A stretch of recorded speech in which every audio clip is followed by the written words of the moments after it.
and welcome back to another video. And in this video, I'm going to show you how to remove AutoPay on T-Mobile. Now, this video is going to be particularly useful for individuals. Let's say that you want to turn off AutoPay on T-Mobile. How do you actually go ahead and remove so? Now, keep in mind, if you do remove AutoPay on T-Mobile, you are no longer going to save $35 a month.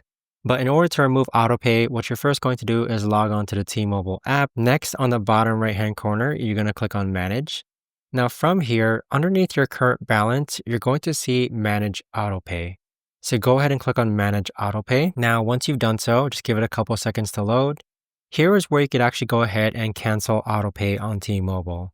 So go ahead and click on Cancel AutoPay on T-Mobile, but keep in mind, if you do keep AutoPay on, you are going to be saving around $35 every month. But there you have it, guys. That right there is the best and easiest way that I know of to actually go ahead and remove AutoPay on T-Mobile.